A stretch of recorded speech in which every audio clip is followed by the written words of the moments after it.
Welcome to the Master Conspiracy channel.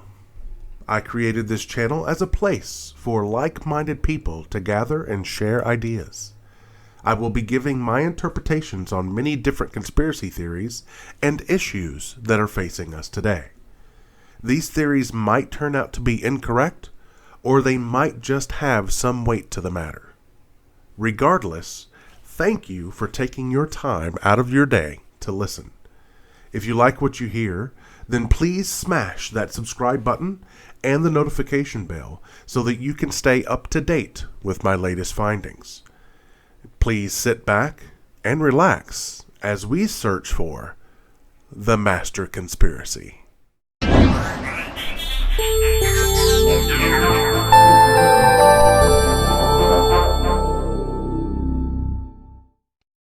Thank you for joining me today.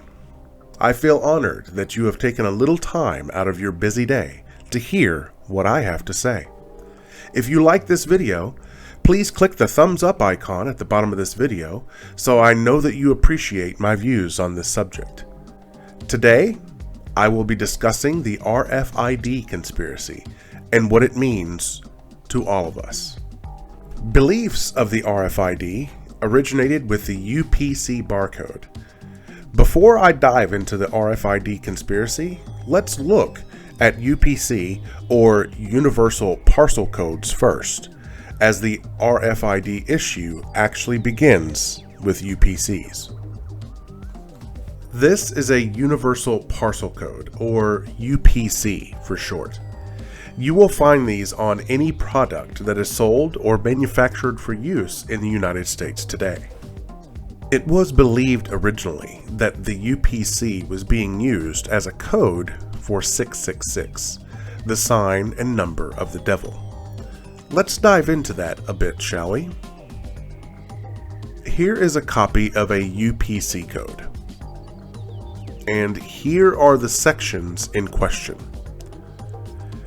It was believed originally that the two lines located at the beginning, middle, and end of the UPCs were sixes. These sixes were believed to be the mark of the beast. I have done a little digging, and let me tell you that it was not easy to locate this information for you, but I was able to find it. Here is how each number is shown on a UPC. As you see here, this is the number 6. And the lines at the beginning, middle, and end of the UPC are actually just spacers, and not 666, as originally believed. So, what are some of the beliefs of anti-RFID activists? Number 1, RFID chips will be able to track you, like GPS. Right now, no. They are not able to do that at this time, due to the size of the batteries and the internal antenna. But with the evolution of electronics today, it will be able to be done in the future. Actually, you already have an RFID tracker. It's called your cell phone. The cell phone has replaced the idea of an RFID chip for now, and basically everyone has a cell phone. When you activate that cell phone, it is on the network. That is how a cell phone works. It has constant communication with the nearest tower, and using the data that is being passed back and forth, your phone can be triangulated. So, although it does not have the capability right now, in the future it will. I am giving this a check. RFID has been mentioned in several movies and television shows. In particular, Casino Royale, the James Bond movie, actually has a clip in it featuring the RFID, although is never actually mentioned by name. Ow.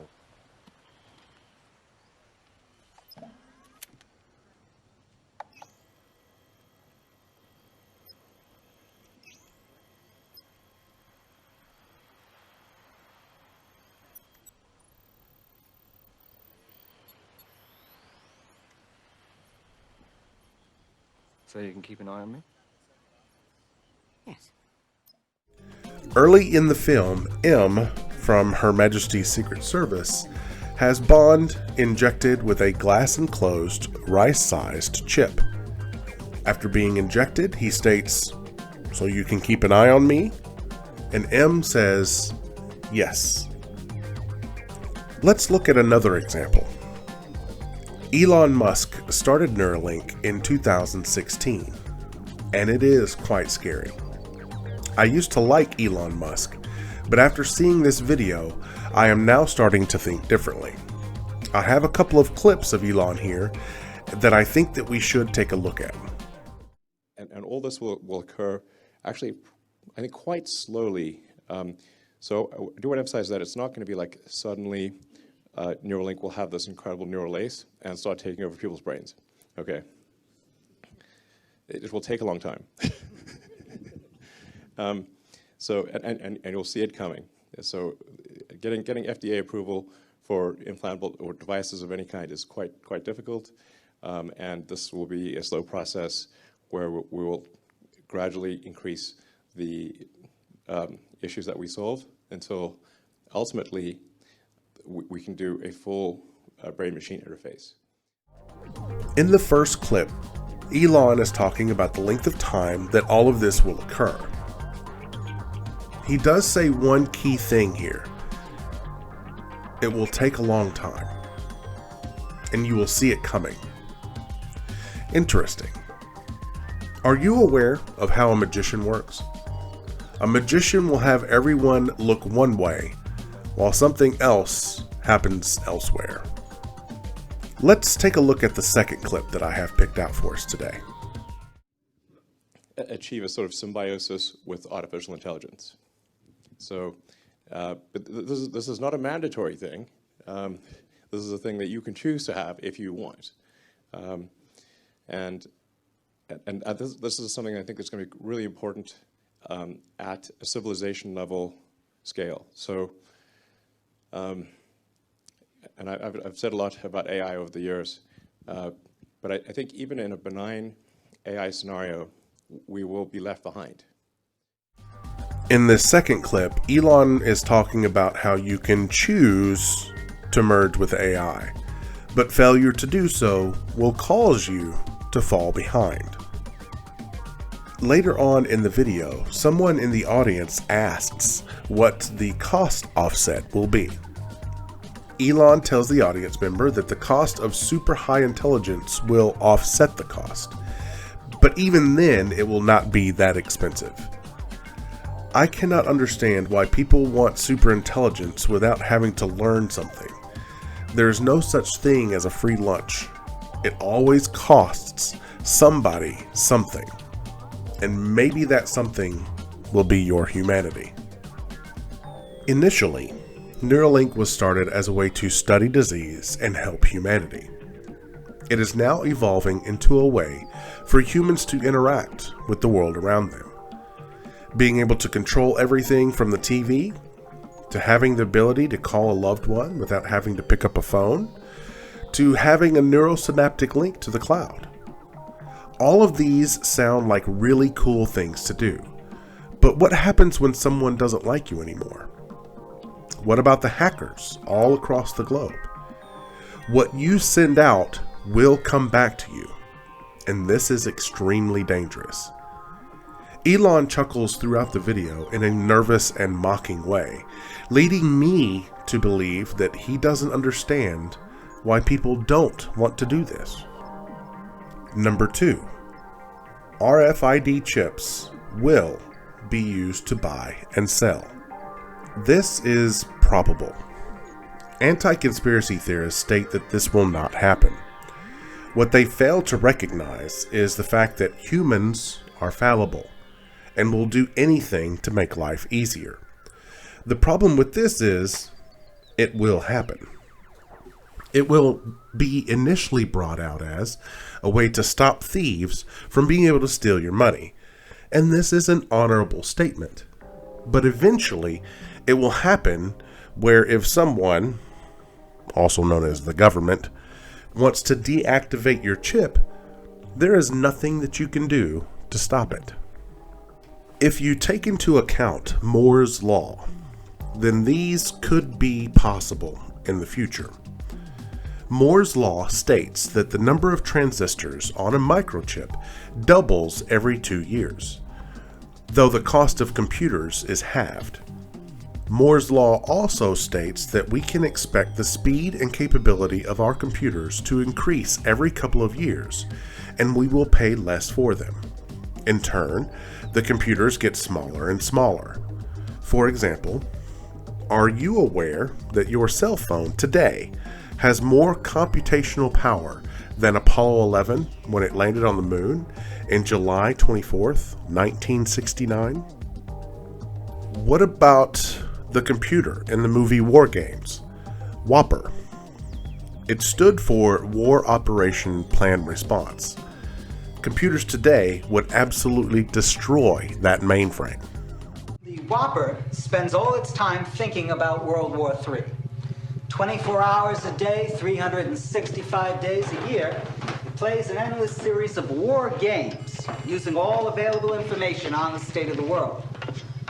The Whopper has already fought World War III as a game, time and time again. It estimates Soviet responses to our responses to their responses, and so on.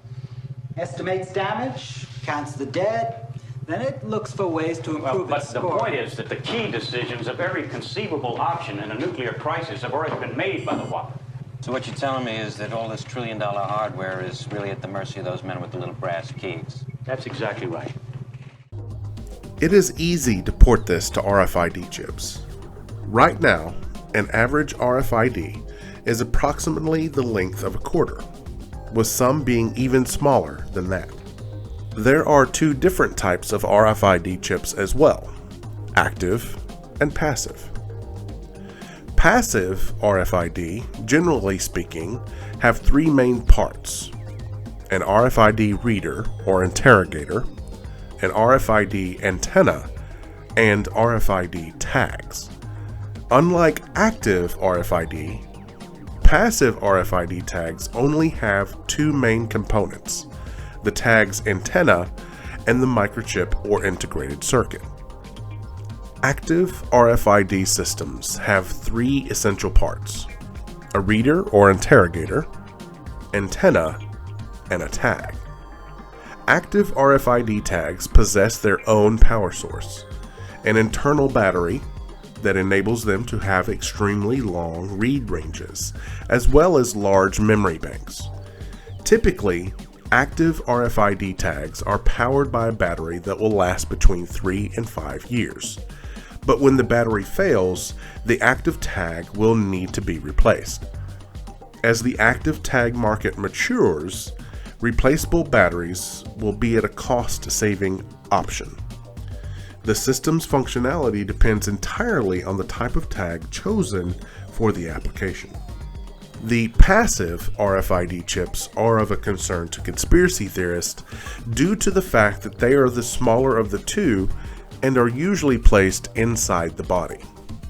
It is my opinion that if the New World Order does eventually begin to force people to either accept the RFID sensor or be forced to live outside of society, then if I am alive, I will be forced to live outside of society.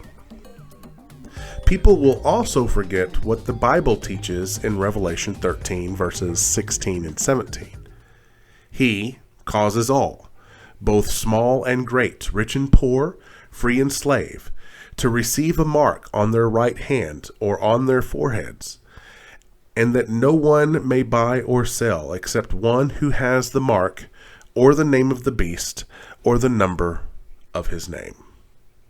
Unfortunately, I think that most Christians will accept the RFID tag for fear of not being able to buy or sell anything, and because almost all people have forgotten how to become self-sufficient, they will be forced to follow along as well. I can also hear non-Christians saying, "I don't believe in your God, so it does not matter to me what Christians think." And I understand that, I really do. But let me ask you this.